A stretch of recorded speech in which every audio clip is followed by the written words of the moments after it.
müdahale Gerard Martin Dumfries. Atak devam ediyor. İçeri çevirdi Dumfries.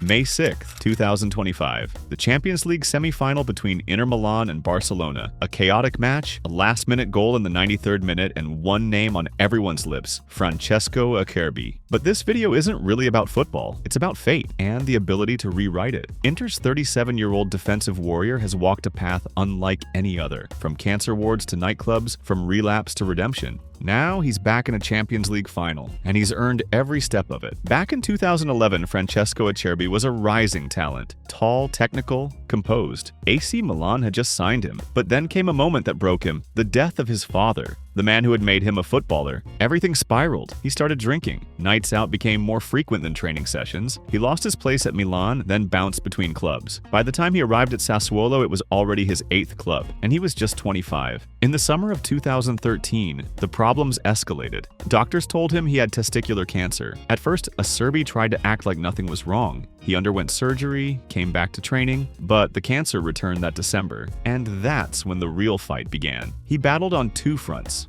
against the tumor, through chemotherapy, and against himself, through therapy, prayer, and the support of a few true friends. "I had to win both fights," he later said. "At some point, I realized I didn't want to waste my second life." He quit drinking. He began to pray twice a day, and for the first time in a long time, he wanted a family. In 2018, Acerbi joined Lazio. It was a turning point. There, he met Simone Inzaghi, the coach who would change everything. Acerbi arrived in Rome a 30-year-old recovering alcoholic, but Inzaghi believed in him. He gave him responsibility, stability, and something even more powerful: a reason to fall in love with football again. That same year, Acerbi met Claudia, the woman who would later become his wife. He rebuilt himself, on and off the pitch. From that moment, Francesco's career started to shine again. He became a leader at Lazio. He lifted trophies: Coppa Italia, Supercoppa Italiana. He earned a spot in the national team and helped Italy win Euro 2020, a tournament that brought continental glory back to his country. In 2022, he reunited with Inzaghi at Inter Milan, and now, in 2025, he's at the heart of Inter's Champions League run. The oldest player on the pitch, but with a story that makes him feel immortal. That goal against Barcelona, it wasn't just a winning moment, it was symbolic. Acerbi, the man who once thought he'd never play again, was the one who sent his team to the final. Today, he's a husband,